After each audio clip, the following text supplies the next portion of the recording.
પ્રભુની કૃપાનો અનુભવ બે પ્રકારે થાય, સાધારણ કૃપા અને વિશેષ કૃપા. જેના પર સાધારણ કૃપા હોય એના આલોક સંબંધી કે ભગવત સંબંધી મનોરથો ઠાકોરજી કૃપાથી જ પૂર્ણ કરી દે. એમાં ઠાકોરજીને કોઈ પરિશ્રમ ન કરવો પડે. પણ જેના પર પ્રભુની વિશેષ કૃપા થાય એને ઠાકોરજી શું આપે? વિશેષ અનુગ્રહસ્તુ વિરલજન વિષયો ભગવદ રૂપાત્મક ફલ સાધક. પ્રભુની વિશેષ કૃપા કોઈના પર થાય એને ઠાકોરજી બીજું કઈ ના આપે, પણ પ્રભુ પોતે એના બની જાય અને ફલ સ્વરૂપે સ્વયં ઠાકોરજી મળી જાય. અને પુષ્ટિ માર્ગમાં તો વિશેષ કૃપાને જ આપણે કૃપા માનીએ છીએ. પુષ્ટિ જીવોના વૈષ્ણવને ઠાકોરજીથી વિશેષ મુક્તિ પણ નથી જોઈતી. વ્રજ વાલુ રે વૈકુંઠ નહીં રે જાઉં, ત્યાં મારો નંદ કુંવર ક્યાંથી ગાવું?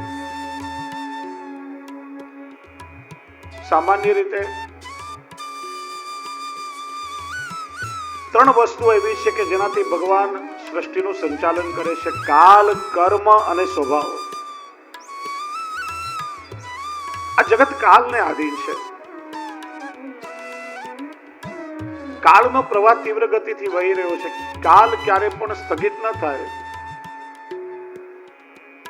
એક નાનું બાળક સૂતું હોય, ભલે સૂતું રહે પણ યુવાન અને વૃદ્ધ તો થાય છે, કેમ કે કાલને આધીન છે. સમય પરિવર્તનશીલ છે. ઘણી વાર આપણે કહીએ ફલાણા ભાઈ એક સમય મોટા બંગલાઓમાં રહેતા હતા, જ રહેવા માટે ઘર પણ નથી. એનો સમય બદલાયો છે. સમય બદલાતો રહે. દરેકનો એક નિશ્ચિત કાળ પણ હોય છે. સૃષ્ટિ કર્મને આધીન છે. જેવું કર્મ કરો, કર્મ પ્રમાણે દુઃખ અને સુખના રૂપમાં ફળ ભોગવવું પડે છે. એવું નથી કે તમે ઘણા બધા પાપ કર્યા અને પછી પુણ્ય કર્મ કરો તો પાપ ધોવાઈ જાય. પાપને ધોવાનું કોઈ ડિટર્જન્ટ આ જગતમાં નથી. પુણ્યનું ફળ પણ ભોગવવું પડે અને પાપનું ફળ પણ ભોગવવું પડે છે. પરિણામે જ સુખ અને દુઃખ જીવનમાં આવે છે.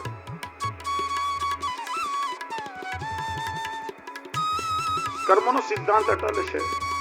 હું એક નાનકડું ઉદાહરણ આપી અને કર્મનો સિદ્ધાંત સમજાવું. એક માણસ રસ્તામાં પસાર થઈ રહ્યો હતો. સુંદર મજાના કેસર કેરીનો બગીચો આવ્યો. આમ તાજી કેસર કેરીઓ પાકી ગયેલી હતી. પેલાની નજર એના પર પડી. મોઢામાં પાણી આવ્યું. કેરી જોઈ કોણે? આંખોએ. આંખો ચાલીને ના જઈ શકે. ઝાડ પાસે ચાલીને ગયા. પગ ઝાડ પર ચડ્યો. પગ કેરી તોડી ના શકે. હાથેથી કેરી તોડી. જોઈ આંખોએ, ચાલીને ગયા પગ, તોડી હાથોએ. કેરી ખાધી, ચાખી જીભે, રાખી પેટે. ધ્યાનથી સાંભળો. જોઈ આંખોએ, ચાલીને ગયા પગ, કેરી તોડી હાથોએ, ચાખી જીભે, રાખી પેટે. ત્યાં પેલા ખેતરનો માલિક પસાર થયો વાડીનો. એને જોયું કે હા, ચોરી ચૂપકેથી મારી કેરીઓ તોડીને ખાય છે. એક ડાંગ હતી, ઉપાડીને જોરથી પીઠમાં ફટકારી. માર કોને ખાધો? પીઠે. જોઈ આંખોએ, ચાલીને ગયા પગ, તોડી હાથોએ, ચાખી જીભે, રાખી પેટે. માર ખાધો પીઠે. દુખાવો થયો તો આંસુ ક્યાંથી નીકળ્યા? આંખોમાંથી. કેમ કે જોઈ હતી કોણે? ત્યાં ફરીને જ આવ્યા છે. કર્મનો સિદ્ધાંત અટલ છે. એવું નથી કે આ જન્મમાં જે કોઈ કર્મો કર્યા એના ફળ ભોગવીને છુટકારો થઈ જશે. કરેલા કર્મના ફળ ભોગવવા પશુ, પક્ષી, જીવ, જંતુ, જળ, ચેતન, વૃક્ષ, વનસ્પતિ કેટલી યોનિઓ ભોગવવી પડે છે. મહાભારતમાં કથા આવે છે.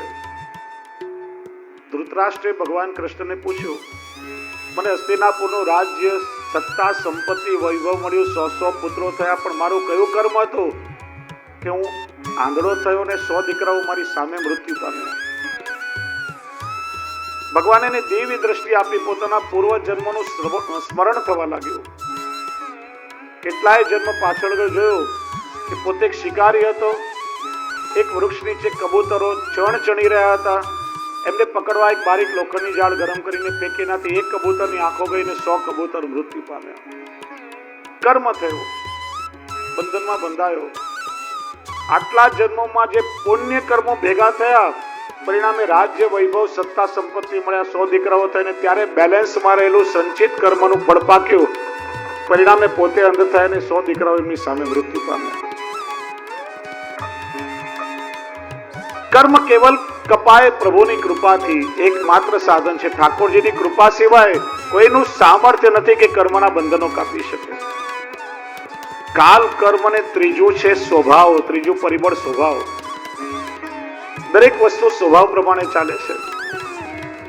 અગ્નિનો સ્વભાવ ઉષ્ણતાનો છે, એ ઠંડક ન આપી શકે. પાણીનો સ્વભાવ શીતળતાનો છે. તમે સગડી પર મૂકો, ગરમ થાય, પણ દૂર કરો એ પાછો મૂળ સ્વભાવમાં આવી જાય. કાતરનો સ્વભાવ જુદા કરવાનો છે, કોઈને ભેગા ન કરી શકે. સોયનો સ્વભાવ સાંધવાનો છે, એ ક્યારેય કોઈને જુદા ન કરે. ફૂલનો સ્વભાવ કોમળતાનો છે, કાંટાનો સ્વભાવ તીક્ષ્ણતાનો છે, વાગે. અને ઘડિયાળમાં કાંટા હોય ને એટલે આપણે પૂછીએ ને કેટલા વાગ્યા. દરેક સ્વભાવ પ્રમાણે ચાલે. કાલ, કર્મ, સ્વભાવથી આ સૃષ્ટિનું સંચાલન ભગવાન કરે છે. અને આ 3 પરિબળો એટલા બળવાન છે કે જીવનો એની સામે કંઈ ચાલતું નથી. ઠાકોરજી પણ એ સારી રીતે જાણે છે. એટલે ઠાકોરજી વિચારે કે મારે આના પર કૃપા કરવી છે, ત્યારે કાલ, કર્મ કે સ્વભાવનું અતિક્રમણ કરીને પણ ઠાકોરજી કૃપા દ્વારા એનો ઉદ્ધાર કરે છે. પ્રભુને કૃપા કરવામાં પછી કંઈ બાધક બનતું નથી. અને આ કૃપાના ઉદાહરણો આ 6થા સ્કંદમાં આપવામાં આવ્યા છે. અજામિલ આખ્યાન બતાવ્યું. કનોજમાં અજામિલ નામનો બ્રાહ્મણ વનમાં જતો હતો. દ્રષ્ટિ બગડી, દ્રષ્ટિથી દુસ્સંગ થયો. દુસ્સંગના ઘણા સાધનો છે. તમે કોઈની નિંદા સાંભળો, કાનથી દુસ્સંગ મળે. કોઈના દોષ જોયો, દ્રષ્ટિથી દુસ્સંગ લાગ્યો.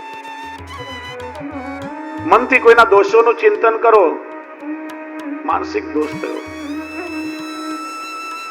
વાણીથી કોઈ નિંદા જો, 3 પ્રકારે જીવ દોષ કરે છે. આગળ આપણે એની ચર્ચા કરીશું. શુદ્ર સ્ત્રીને પરણ્યો, બધો સદાચાર નાશ પામ્યો. ચોરી, લૂંટપાટ, જુગાર, ઠગાઈ કરીને આજીવિકા રવડા લાગ્યો. 10 પુત્ર થયા. ગામમાંથી કેટલાક બ્રાહ્મણો પસાર થયા. ભોજનનો સમય હતો. કેટલાક ટીખળિયા મસ્તીખોર છોકરાઓ હતા, ગામમાં હોય, પૂછ્યું કે આ ગામમાં કોઈ યોગ્ય ઉત્તમ બ્રાહ્મણ હોય તો એનું ઘર બતાવો. પેલાઓને બસ્તી સૂજી તો કે અજામિલના ઘરે તમે જાઓ. પેલો બહાર ગયો હતો. અજામિલની પત્ની ગર્ભવતી હતી. બ્રાહ્મણોને ભોજન કરાવ્યું, ત્યાં અજામિલ આવી ગયો. ક્રોધિત થયો, આ મારા ઘરે બ્રાહ્મણોએ જમી લીધું. બ્રાહ્મણો સમજી ગયા કે આપણને ખોટા માર્ગે મોકલાયો છે, પણ આપણે ભોજન કર્યું તો આપણે કંઈક એના પર કૃપા કરવી જોઈએ. કે બ્રાહ્મણોએ તારા ઘરે ભોજન કર્યું, પણ જ્યાં સુધી બ્રાહ્મણને દક્ષિણા ના આપે, બ્રાહ્મણ ભોજનનું ફળ ના મળે. પેલો ઓર ચીડાયો, એક તો મારા ઘરે તમે મફતમાં જમી લીધું, મેં તમને માર્યા નહીં ને, એ દક્ષિણા છે. ભાગો કે ભાઈ અમારે રૂપિયા નથી જોઈતા. દક્ષિણામાં એક વસ્તુ દે કે તને જે પુત્ર થાય ને એનું નામ તું નારાયણ રાખજે. એટલે આટલા સસ્તામાં છૂટાય તો વાંધો નહીં. બાળકનું નામ રાખ્યું નારાયણ. અને પુત્રમાં બહુ આસક્તિ. આખો દિવસ એ નારાયણ અહીંયા આવો, નારાયણ તો ક્યાં ગયો, અનાયાસે પ્રભુનું નામ મુખમાંથી નીકળે.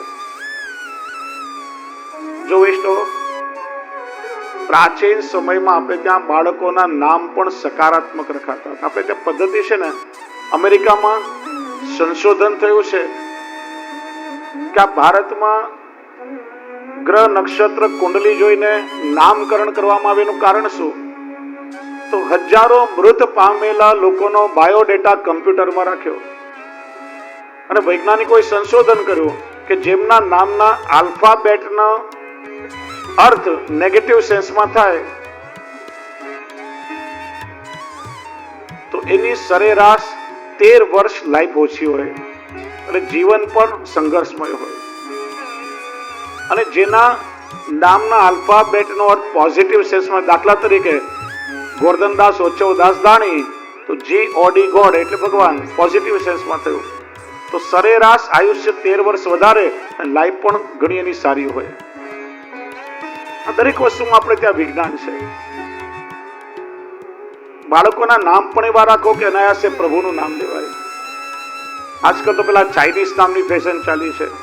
આપણને પોતાને કઈ અર્થ ખબર ના હોય, ઘરમાં કૂતરા બિલાડા પાડ્યા હોય, એના એવા નામ તમે બાળકને બોલાવો તો પેલું કૂતરું દોડતું આવે. અંતિમ સમય આવ્યો. 3 ભયંકર યમદૂતને જોયા. કારણ કે 3 પ્રકારે માણસ કર્મ કરે છે. તમે વાણીથી કોઈની નિંદા કરો તો વાચિક કર્મ થયું. મનથી કોઈના માટે તમે ખરાબ વિચારો તો માનસિક કર્મ થયું. માણસ આજે ગાંડો થઈ જાય, ડિપ્રેશનમાં જીવતો હોય, સમાજમાં એની નિંદા થાય, આ બધું કર્મનું ફળ છે. અને ગુજરાતીમાં કહેવત તો ખબર છે ને, ખાડો ખોદે પેલા પડે. કોઈને માટે તમે કંઈક ખરાબ કરો એ પરિણામ પણ ભોગવવું પડે. એટલા માટે 3 યમદૂતો લેવા આવ્યા છે. ગભરાઈ ગયો. અજામિલ ભાગ્યશાળી હતો કે કાળ દેખાયો પણ આપણને દેખાશે નહીં, અચાનક પકડશે આવી. ગભરાઈ અને પુત્રને બોલાવવા માટે નારાયણ નારાયણ પુકારવા લાગ્યો. અને ત્યાં જ વિષ્ણુના પાર્ષદ આવી ગયા.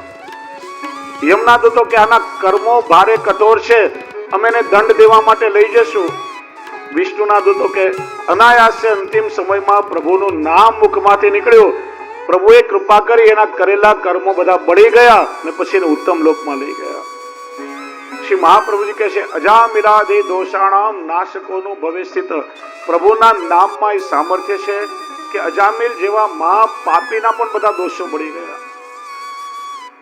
ઘણા લોકોના વિચાર થાય, આખું જીવન પાપ કર્યો ને આમ થોડુંક ભગવાનનું નામ લે એમ થોડી પાપ બળી જાય બધાના. હું તમને એક પ્રશ્ન પૂછું કે ગિરનાર જેટલો કે હિમાલય જેટલો રૂનો પહાડ હોય, મોટો રૂનો પર્વત હોય હિમાલય જેટલો, એને બાળવા માટે કેટલા ટન કોલસા જોઈએ?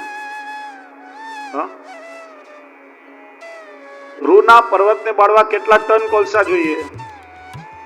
એક ચિનગારી કાપી છે, એક દિવાસળી લગાડો, રૂનો પર્વત બળે.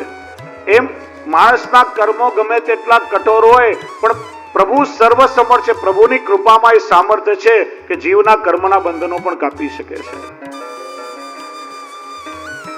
ભગવત નામનો પ્રભાવ અહીંયા બતાવ્યો છે.